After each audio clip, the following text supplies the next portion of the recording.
तो क्या कभी आप लोग के साथ ऐसा हुआ है कि आप एल्बो पेन के साथ ऑर्थोपेडिक डॉक्टर के पास गए हैं और डॉक्टर ने आपको बोला कि आपको टेनिस एल्बो है एंड इमीडिएटली आपका रिस्पॉन्स ये रहता है कि नहीं डॉक्टर साहब, मैंने तो कभी टेनिस खेला ही नहीं। सो अगर आपके साथ ऐसा हुआ है and you ever been diagnosed with tennis elbow और if you are suffering from elbow pain, तो फिर ये वीडियो आप लोग के लिए है। नमस्कार दोस्तों, मैं डॉक्टर गौरव खेरा। मैं एक ऑर्थोपेडिक सर्जन हूं and I specialise in joint replacements, specially robotic or the joint replacements, and I am also dealing with sports injuries and I am practising in Delhi. तो ये टेनिस एल्बो क्या होता है? टेनिस एल्बो को हम आम भाषा में जो है मेडिकल भाषा में जो है हम इसको कहते हैं लैटरल एपिकॉन्डाइलिटिस। मतलब जो लैटरल एपिकॉन्डाइल होता है, इस पे जो टेंडन्स आ रहे होते हैं, इसकी स्वेलिंग हो जाती है। Now why the lateral epicondyle या एल्बो का ये वाला पार्ट इतना इंपॉर्टेंट क्यों रहता है? क्योंकि जितने भी हमारे रिस्ट के एक्सटेंसर्स होते हैं, मतलब जो रिस्ट को इस वाली पर्टिकुलर मूवमेंट में हेल्प करते हैं, ये सारे एक्सटेंसर्स आके एक particular point of the bone पे आके अटैच होते हैं। Now why tennis elbow? Because पुराने टाइम में जब ये टर्मिनोलॉजी कॉइन हुई थी तो डॉक्टर्स ने देखा था कि जो टेनिस प्लेयर्स होते हैं, अब टेनिस प्लेयर्स अगर आप ध्यान से देंगे तो बैकहैंड शॉट बहुत मारते हैं, ओके? और जब बैकहैंड शॉट होती है तो ये रिस्ट हमारी एक्सटेंशन में भी आती है। So this is the way they take the shot and ये फुल फोर्सिबली एक्सटेंशन में आती है और इसकी वजह से यहाँ पुल होता है और यहाँ पे पेन हो जाता है। Hence this particular lateral epicondylitis it started being called tennis elbow. But जैसे मैंने शुरुआत में बोला, जरूरी नहीं है कि आप टेनिस प्लेयर हो। तो ये किन किन लोगों में देखा जाएगा? पीपल जो कि वेट उठाते हैं, जो जिमिंग करते हैं, हाउसवाइफ्स जो कुकिंग करती हैं, सो राइट हैंड से कड़छी चला रही होती हैं, रिस्ट का एक्सटेंशन बहुत होता है जब आप कड़छी में हो, this is how you cooking, so ये बार बार एक्सटेंशन हो रहा है, पुल हो रही है आपके राइट हैंड में, and you start getting lateral epicondyle pain. Then people who are driving the bike for a long time, again right hand में आपका accelerator है, you are again and again using the accelerator of your right from the right hand, और उस वजह से wrist का extension बार बार होएगा और आपको लैटरल एपिकॉन्डाइल में पेन होगी। अब what exactly happens in this? अगर हम पैथोलॉजी में जाएं तो जो टेंडन होता है, there's a common tendon जहाँ पे ये सारी मसल्स आके लैटरल एपिकॉन्डाइल पे अटैच हो रही होती हैं। इस टेंडन में पर्टिकुलर चेंजेस आने शुरू हो जाते हैं एंड एक डीजेनरेशन शुरू होता है। जैसे हमारी बॉडी के बाकी नीज में भी डीजेनरेशन होता है, हिप में, स्पाइन में, वैसे टेंडन में डीजेनरेशन हो जाता है और यहाँ पे जो टिश्यूज का जो इलास्टिक इफेक्ट होता है वो कम हो जाता है। Now as this elastic effect goes down, what happens is वहाँ पे माइक्रो टेयर्स पैदा होते हैं, उस वजह से एक इन्फ्लेमेटरी प्रोसेस शुरू होता है and that the patient presents with pain. अब आई होप आप सबको क्लियर हो गया कि why this is tennis elbow, कौन सी कंडीशन में देखा जाएगा, कौन सी कंडीशन में देखेंगे? People who do repeated movement of the extension of the wrist, okay? Why wrist की मूवमेंट से ये हो रहा है? क्यों? क्योंकि सारी मसल्स आके आपके एल्बो पे आगे जुड़ रही है। Now what do we do for this? First, कुछ ट्रीटमेंट्स हैं जो आप घर पे कर सकते हैं। बेसिकली आपने दो चीजों का ध्यान रखना है। एक, रिस्ट एक्सटेंशन को हमने किसी तरह रोकना है। So braces आते हैं, wrist braces, these are very effective. So many times I tell my patients कि आप wrist की bracing कर लो। Then my patient says कि sir why wrist bracing? pain तो मेरे को elbow में है। कहते हैं डॉक्टर पागल हो गया। But देखिए, you need to understand this is the tendon which is moving. हम wrist की bracing करेंगे तो these muscles इनको rest मिलेगा and because of this आपको बहुत आराम मिलेगा। Second treatment क्या है?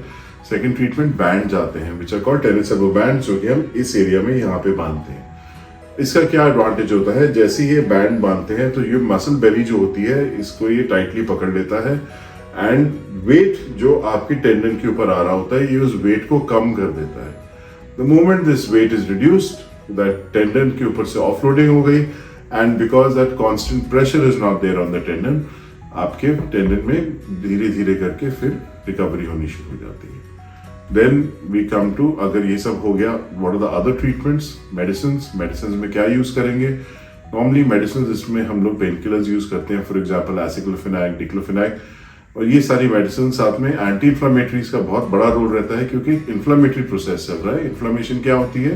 जो टेंडन में स्वेलिंग आ गई है। आपको विजिबली देखने में स्वेलिंग नहीं दिखेगी, पर अगर आप स्किन हटा के टेंडन को देखेंगे तो वहां पे इन्फ्लामेटरी चेंजेस दिखेंगे। Now because there is an inflammation, we need to give anti-inflammatory medicines, and of course rehabilitation is very important. What do we do in rehabilitation? Rehabilitation, we can do cold packs. Cold packs again, जब भी inflammation होगी cold PACS का बहुत अच्छा role रहता है. साथ ही ultrasonic therapies बहुत बढ़िया रोल रहेगा. Laser is again showing a good result. Physiotherapy laser जो होती है, जो भी क्रॉनिक इन्फ्लेमेटरी कंडीशंस होती है, इसमें it's very effective. And we can also do stretching exercises जैसे आप हाथ पकड़ के पीछे स्ट्रेच कर रहे हैं. All these exercises are very effective. जैसे जैसे टेंडन की स्ट्रेचिंग होगी, slowly it starts to heal. Okay. Now let's say a patient comes. Generally, जब हमारे पास orthopedicians के पास patient आते हैं, they've already tried physiotherapy, they've tried icing. Then what is the treatment option that I give them? Painkillers, of course, हम शुरू कर दिए. We move towards injections and surgeries. Now, when is it that I will suggest that we should go in for an injection, and when is it that I suggest we go in for a surgery? अगर 6 महीने तक की history है, तो मैं surgery के लिए नहीं बोलता. Why? Because till 6 months एक वहां पे फिर भी रिपेरेटिव प्रोसेस चल रहा होता है. So first 6 months I generally avoid any surgical intervention. In fact, 90% of the patients recover within the first 6 months itself. तो हम क्या इंजेक्शन लगाएंगे? मोस्ट कॉमन जो हम इंजेक्शन लगाते हैं कॉर्टिकोस्टेरॉइड्स. कॉर्टिकोस्टेरॉइड्स क्यों? क्योंकि एक इन्फ्लेमेटरी प्रोसेस है. जैसे ही हम कॉर्टिकोस्टेरॉइड लगाते हैं, दैट इन्फ्लेमेशन कम्स डाउन और एक रिपेयर प्रोसेस शुरू हो जाता है वहां पे, and it helps the body to heal. Is this a permanent treatment? No, this is not a permanent treatment. अगर आप अपना बाकी लाइफस्टाइल मॉडिफिकेशन नहीं करेंगे तो आपका टेनिस एल्बो 100% वापस आएगा ही आएगा. What is a better option for injections? PRP. आपने मेरे मुंह से पीआरपी कई बार सुना होगा. What is PRP? Platelet rich plasma. ऊपर एक लिंक है, आप इस लिंक पे क्लिक करेंगे तो नी के पीआरपी के बारे में आपको पता लगेगा. We already posted a video for that. But elbow में भी पीआरपी का बड़ा अच्छा रोल रहता है, स्पेशली टेनिस एल्बो में. In fact tennis elbow is one of those conditions where PRP has shown very very good results. Even when I compare it to the knee, आपका elbow में PRP has shown better results. So PRP का क्यों role अच्छा रहता है? देखिए, यहाँ पे डिजेनरेशन हो रहा है, टेंडन में कुछ टेयर फॉर्म हो रहा है. तो जब पीआरपी हम इंजेक्ट करेंगे तो पीआरपी में ग्रोथ फैक्टर्स होते हैं. ये growth factors they help to grow this tone tendon. So ये तो हो गए हमारे इंजेक्टेबल जो कि हम यूज करते हैं इसमें. What is a surgery? जब हम ऑपरेट करते हैं, जब हम ओपन करते हैं, तो टेंडन में एक्चुअली हमको जोन दिखता है. There is a zone which is hyperaemic, मतलब वहां पे ब्लड सप्लाई कम होगा. There is a definite change which is there. We have to remove all that tissue and then we have to repair the tendon, and after that we keep the limb in rest for some time जब तक proper healing नहीं होती. So ये हो गया हमारा एक बड़ा common topic, tennis elbow, and I hope you have understood why it is tennis elbow. Who are the people जिनमें ये हो सकता है, क्या क्या एक्टिविटी से टेनिस एल्बो हो सकता है, और हमारा ट्रीटमेंट क्या होता है. आई होप आप सबको ये टॉपिक्स अच्छा लगा होगा. And please do like and subscribe to the channel. And if there's any other topic that you want me to cover, which is very commonly seen, any pains, shoulder, elbow, knee, hip, so please do write in the comment box. I will try and cover those topics as soon as I can. Thank you. Dhanyawad. Have a great day. For more information, contact Dr. Khera's Wellness Clinic.